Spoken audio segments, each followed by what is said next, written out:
Ei, gente! Vocês estão bem? Espero que sim. Eu sou a Bruna Rodrigues, sou professora de História aqui no Me Explica Essa História e sejam todos muito bem-vindos a mais um vídeo aqui no canal, um dos vídeos mais pedidos e mais aguardados por vocês. Então já aproveita, já lança aquele like, já se inscreve no canal e bora pro nosso vídeo que é muito importante: ditadura militar no Brasil. Vamos lá?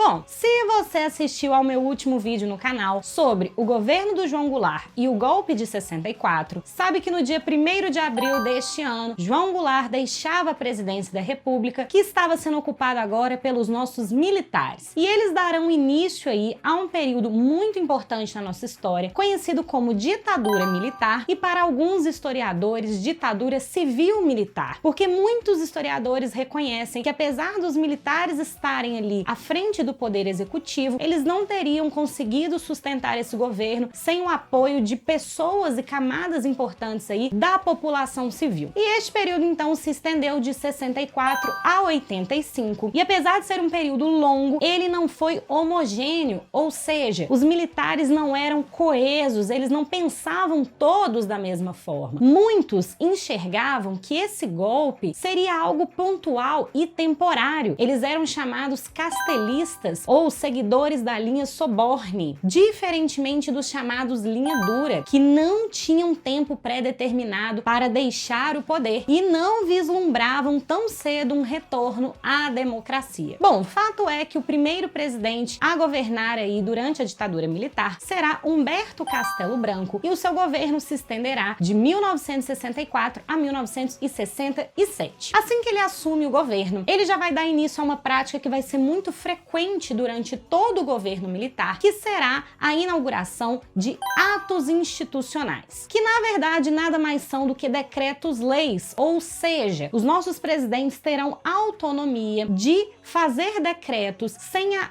aprovação do nosso Congresso. Durante todo o regime a gente teve mais de 10 atos institucionais, mas a gente dá uma atenção especial aos 5 primeiros e mais especial ainda aos atos institucionais número 2 e número 5. E só durante o governo do Castelo Branco, ele já implementa 4 atos institucionais. O primeiro deles, o AI-1, garantia, um aumento do poder aí executivo, ou seja, ele concedia maiores poderes ao presidente da República, que passaria a ser eleito de forma indireta. Ou seja, já a partir deste primeiro ano, o povo brasileiro não elegeria mais os presidentes da República. Esse mesmo ato institucional dava ao presidente poder de cassar mandatos políticos aí em até 10 anos de qualquer pessoa no Brasil, tenham sido ex-presidentes ou servidores públicos, eles tinham aí o poder de cassar direitos políticos em até 10 anos. O AI-2 foi um ato institucional que implementou o bipartidarismo no Brasil, ou seja, todos os partidos foram colocados na ilegalidade e foram permitidos apenas 2. O partido de situação, diretamente ligado aos militares, que era a ARENA, Aliança Renovadora Nacional, e o MDB, o Movimento Democrático Brasileiro. Bom, Bruna, mas não é uma ditadura? Por que eles permitiam oposição então? Justamente, como uma estratégia de mascarar e disfarçar o autoritarismo deste regime. Mas essa oposição que será permitida será controlada e totalmente resguardada aí. Eles não vão de fato ser uma oposição que vai ter plena liberdade política, tudo será controlado pelos nossos militares. Através do AI-3, ficaram agora garantidas eleições indiretas também para governadores dos estados e prefeitos das cidades do Brasil. E o AI-4, o ato institucional número 4, previu a abertura da Assembleia Nacional Constituinte para a outorga aí de uma nova Constituição para o Brasil, que de fato virá em 67. Ela não é muito falada, mas é uma Constituição oficial, foi a 6ª Constituição do Brasil. Mas por que ela não tem uma relevância tão grande? Porque ela vai existir, mas os militares seguirão governando através de atos institucionais, ou seja, o próprio valor da Constituição será secundário. Também no governo do Humberto Castelo Branco será criado o SNI, o Serviço Nacional de Informação, diretamente ligado à CIA, com total apoio apoio dos Estados Unidos, e dentro da SNI será formada também a CCC, que era o Comando de Caça aos Comunistas, ou seja, órgãos aí que visavam a segurança nacional do Brasil e estavam ali motivados e amparados pelos norte-americanos, lembrando que estamos no contexto de Guerra Fria, mundo polarizado, então os comunistas no Brasil representavam uma ameaça não só para os Estados Unidos, mas para os militares que estavam no poder. E também, a partir deste ano, a partir de 64, já serão criados e formados no Brasil os DOICODs, que eram aí destacamentos de operações e informações que visavam também resguardar o Brasil de qualquer tipo de ameaça e também julgar, coletar depoimentos e informações de qualquer pessoa que fosse considerada aí suspeita dentro do nosso país. Em 67, então, quem irá suceder aí Castelo Branco, eleito pelo nosso colégio eleitoral, será o presidente Arthur Costa e Silva, e ele governará entre os anos de 67 e 69. Bom, quando Costa e Silva assume, ele vai enfrentar um aumento muito grande da oposição de vários setores do Brasil. Muitas pessoas acreditavam que o golpe militar seria algo pontual, mas que já estava se estendendo aí por 3 anos, e até mesmo pessoas que apoiaram o golpe estavam agora já pedindo o retorno à democracia, já pediam aí para votar para presidente. Então, o governo do Costa e Silva vai sofrer agora um aumento muito grande da oposição em vários setores, até mesmo artístico. Movimentos aí na música, no teatro, no cinema, já vão pressionar aí o governo para o fim desse regime militar. E o ano de 68 foi um ano muito importante mundialmente, porque marcou aí um ano em que a juventude do mundo inteiro foi às ruas, nos seus respectivos países, lutando contra o autoritarismo. E neste mesmo ano, em março, o estudante Edson Luiz, um secundarista de apenas 17 anos, foi morto por militares no Rio de Janeiro. Ele participava de uma manifestação pela diminuição da tarifa da comida no restaurante Calabouço, no Rio de Janeiro, e acabou sendo alvejado aí por forças militares. A morte do Edson Luiz gerou uma comoção nacional muito intensa, e desde o dia da sua morte até a sua missa de 7º dia na Igreja da Candelária, o Brasil foi marcado por diversas manifestações. As pessoas iam para as ruas desferindo várias frases de efeito: os velhos na política, os jovens no caixão. Bala mata fome? Mataram um estudante. E se fosse o seu filho? Várias pessoas, artistas, se comoveram com a morte do estudante, e essa oposição se tornou ainda mais intensa. Inclusive, o cantor Milton Nascimento lançou em 83 uma música chamada Coração de Estudante, em homenagem ao estudante Edson Luiz, morto então em março de 68. Como a oposição estava cada vez mais crescente ao regime militar e ao governo do Costa e Silva, em dezembro deste mesmo ano, ele irá decretar o AI-5, o ato institucional mais duro e mais repressor de todo o regime militar. Através do AI-5, as liberdades individuais, civis e políticas dos cidadãos no Brasil estavam suspensas, e a partir de agora até mesmo o direito de habeas corpus estava suspenso, ou seja, o seu direito de aguardar qualquer julgamento em liberdade não existia mais. Como consequência desse AI-5, a censura estava legalizada, as liberdades individuais, direitos civis, políticos, não eram mais garantidos, e como consequência a gente vai ter um aumento muito grande de prisões sem julgamento, exílios, desaparecimentos. Até hoje a Comissão Nacional da Verdade aponta uma média de 150 cidadãos brasileiros que nunca foram encontrados desde o período da ditadura militar. Exílios, mortes, perseguições, desaparecimentos e torturas, das mais diversas possíveis. Nos chamados porões da ditadura, que eram os DOICODs, muitos brasileiros considerados aí suspeitos ou ameaçadores foram duramente torturados. Essas torturas ocorriam de diversas formas possíveis, sejam elas físicas, através do pau de arara, de espancamento, de choques elétricos, de inserção de animais como ratos em partes íntimas, tanto femininas quanto masculinas, ou até mesmo psicológica, das diversas formas possíveis. Isso foi aí uma grande marca do governo ditatorial, que infelizmente deixou sequelas sentidas até a atualidade. Apesar de o AI-5 tornar mais difícil a oposição ao regime no Brasil, não quer dizer que ela vai deixar deixar de ocorrer. Uma prática que se tornou muito comum a partir deste momento, então, será a prática da guerrilha. Muito inspirados pelos guerrilheiros cubanos, serão organizados aqui no Brasil vários grupos de guerrilha. A mais famosa delas, a guerrilha do Araguaia, que treinava aí diversas pessoas no Brasil para tentar resistir ao regime militar ou até mesmo tomar o poder eventualmente, mas foram duramente reprimidos aí pelo governo, mas espalhados aí Brasil afora, até mesmo nos grandes centros urbanos, as guerrilhas tinham várias táticas, né? Pequenas explosões, atentados, depredação, sequestros. Um dos casos mais famosos que a gente tem foi o sequestro do embaixador norte-americano aqui no Brasil, Charles Elbrick, em que guerrilheiros o sequestraram em troca, né, de anistia. Eles entregaram ao governo alguns nomes de guerrilheiros que estavam presos e pediram aí a sua libertação e a sua anistia, ou seja, o perdão político. Isso inclusive virou um livro, temos também um filme chamado O Que é Isso, Companheiro? E isso era muito comum aqui no Brasil, essa tática aí dos guerrilheiros. Sequestros aí de membros da política foi algo constante durante o período da ditadura militar. E até mesmo no movimento artístico, a oposição vai continuar ocorrendo mesmo com a implementação da censura. Cantores como Chico Buarque tentaram burlar aí os órgãos que censuravam aí a música no Brasil. Ele escrevia várias letras com duplo sentido,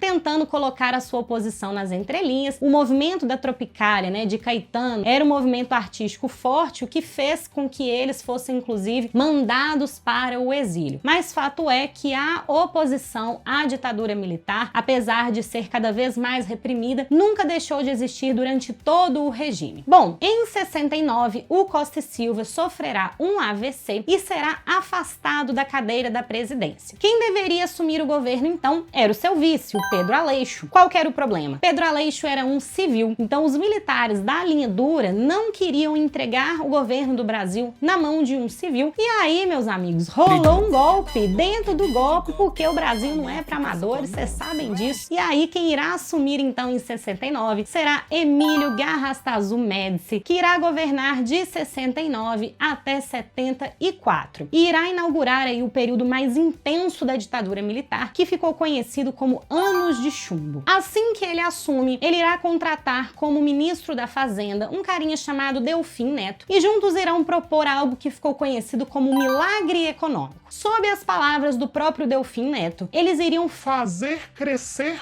o bolo econômico do Brasil para depois reparti-lo. Já adianto uma coisa, primeiro que esse bolo vai crescer rapidinho, mas rapidinho ele vai murchar também, e esse bolo nunca será repartido, a população do Brasil sequer vai ver o gosto desse bolo. O que era esse milagre econômico então? Era uma tentativa de fazer o Brasil crescer e recuperar a nossa economia, que já vinha sendo fragilizada desde, né, governos anteriores. E de fato, durante o período do milagre econômico, o Brasil vai crescer, o nosso PIB sobe de 9% para 14%, mas não foi através de milagre que isso aconteceu, foi através de empréstimo. Então o Brasil não tinha dinheiro para investir na economia e vamos nos recorrer ao crédito internacional. Veremos que, como consequência do milagre econômico, teremos uma dívida externa altíssima e a conta desse milagre já vai chegar. E uma das grandes características aí desse milagre foram as construções das chamadas obras faraônicas, grandes obras que, na verdade, esse tipo de obra são bastante comuns em regimes autoritários, totalitários e ditatoriais, justamente porque os governantes aí veem na ideia da construção civil uma forma de impor a grandiosidade do seu próprio governo. Então vai ser nesse momento que será construída, por exemplo, a Ponte Rio-Niterói, a usina nuclear de Angra 1, lá no Rio de Janeiro, a hidrelétrica de Itaipu, a Transamazônica, famosa por levar nada a lugar nenhum. Nunca ficou pronta, só serve para ficar atolando caminhão e, né, que marcou aí desvio de milhões de dinheiro. E além disso, esse milagre econômico também propiciou uma ascensão social de uma classe média alta, que foi aí agora introduzida no mercado dos eletrodomésticos que estavam chegando no Brasil, geladeira, televisão. Mas já a gente vai ver que essa alegria do milagre, essa euforia dura muito pouco, porque como consequência teremos aumento da dívida externa, inflação e aumento também da desigualdade social. Bom, o Médici, ele foi um presidente bem diferente dos anteriores, porque ele fazia muita questão de botar a sua cara ali para a população brasileira. Então ele conversava muito nas rádios, aparecia na televisão, ele tinha um carisma que os outros presidentes não se preocuparam em ter, e foi uma estratégia até do próprio governante justamente para poder disfarçar o autoritarismo do seu governo, porque apesar do AI-5 ter sido criado por Costa e Silva, quem mais irá fazer uso desse ato institucional extremamente aí rigoroso será o Médici. Mas ele conseguia disfarçar isso com um carisma, né, muito maior, um controle das massas ali muito bem feito. Inclusive, também durante o seu governo, ele vai investir muito nas propagandas ufanistas. Ele vai despertar o patriotismo do povo brasileiro, investindo pesado em várias propagandas ideológicas como Brasil, ame-o ou deixe-o, ninguém segura esse país, 90 milhões em ação, pra frente Brasil. Então ele investia muito nisso de despertar o nacionalismo do povo brasileiro, e durante o seu governo, no ano de 1970, o Brasil ganhará a Copa do Mundo. E não só isso,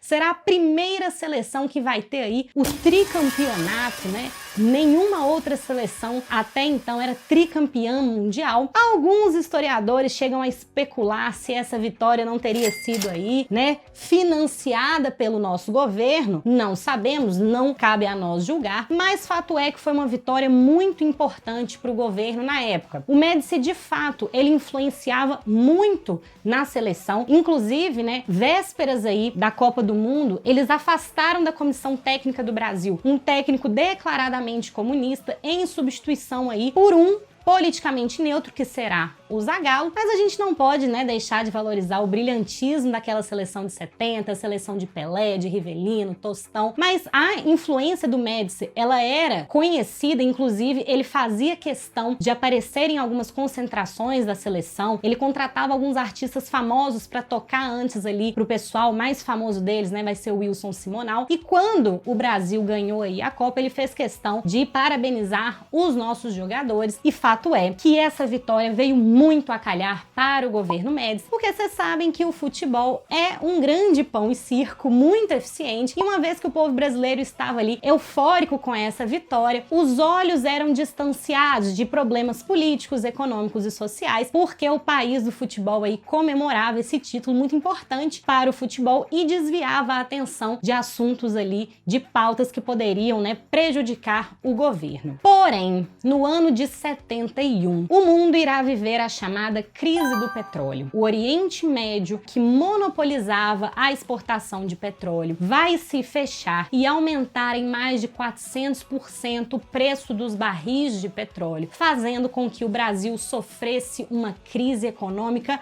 muito intensa. Daí essa vitória na Copa do Mundo ter sido muito importante, até mesmo para amenizar aí os impactos da crise do petróleo e até mesmo a conta do milagre econômico, né, da dívida externa e da inflação, que já estava aí batendo na nossa porta. E então, substituindo aí Médici, sendo eleito indiretamente pelo colégio eleitoral o futuro presidente, Ernesto Geisel irá se tornar presidente entre os anos de 1975 a 1979. E assim que ele assume, ele já vai assumir tentando resolver esse problema econômico, criando aí o segundo plano de desenvolvimento nacional, e dentro desse plano ele vai desenvolver a ideia do pró-álcool, tentando investir agora, né, em um combustível alternativo que será o etanol, ao invés aí do uso da gasolina, que é derivada do petróleo, que estava em crise. Além disso, o Geisel irá também perceber durante o seu governo um aumento do crescimento das cadeiras da oposição no Congresso e vai tomar aí algumas medidas para tentar frear o crescimento do MDB no Brasil. Para isso, ele vai criar os chamados pacotes de abril, com várias novas estratégias políticas. Entre elas, ele vai criar o cargo de senadores biônicos, em que ele, enquanto presidente da República, poderia escolher alguns senadores, né, ao invés de ter aí 100% deles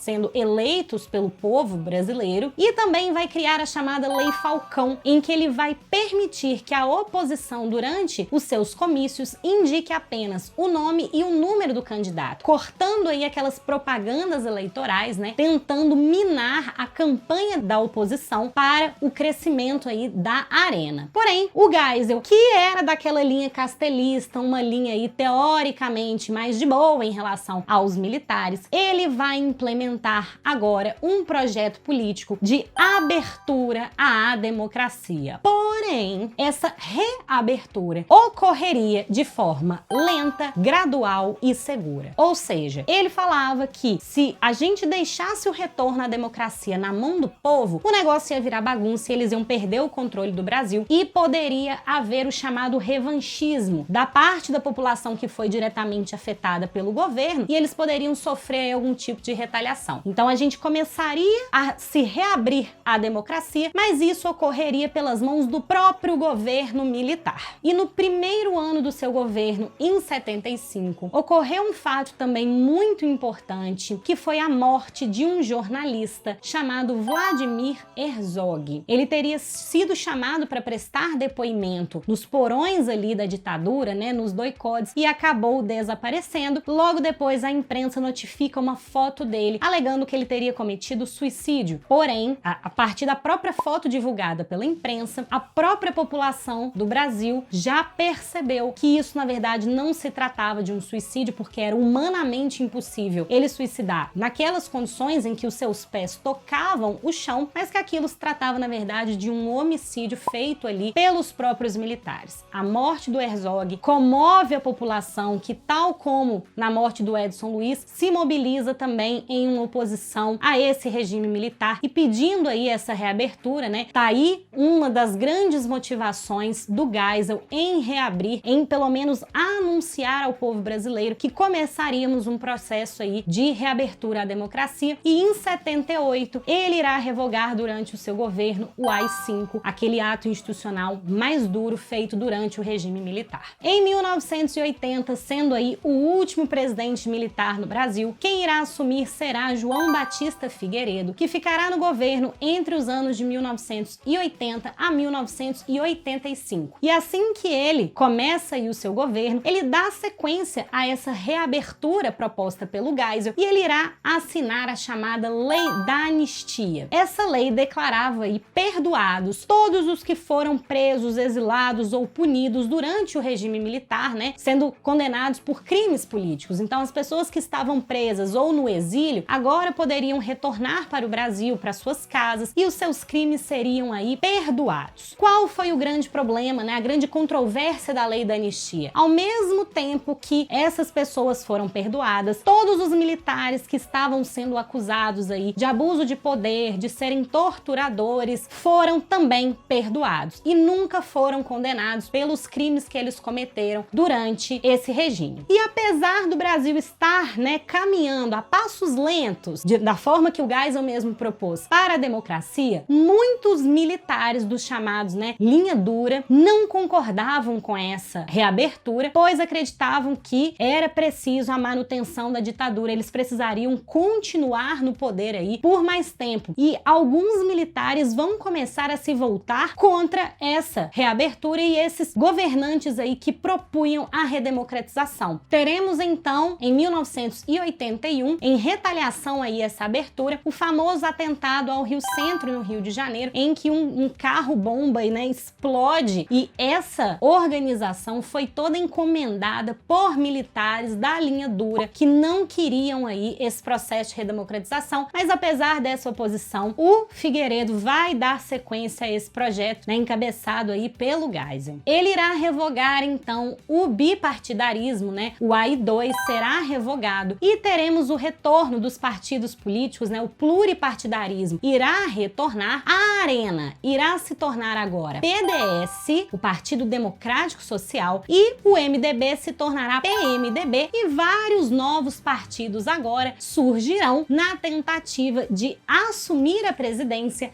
nas próximas eleições. E então, no ano de 1983, vai ocorrer um movimento gigantesco no Brasil, conhecido como o movimento das diretas já. O povo brasileiro queria votar para presidente da República. Eles queriam que o Congresso aprovasse a chamada Emenda Dante de Oliveira, que propunha agora o retorno das eleições diretas para presidente. E o povo povo lota as ruas do Brasil. Vários artistas famosos, intelectuais, com apoio da igreja, de vários setores importantes no Brasil, lotam ruas e avenidas de vários estados do Brasil, pedindo o retorno das eleições diretas. Apesar de toda essa mobilização, os militares seguiam na lógica de abertura lenta, gradual e segura e enxergaram que não era a hora ainda do povo votar diretamente para presidente e essas eleições, as próximas eleições, seriam ainda indiretas. E aí, nas eleições então de 1985, a antiga Arena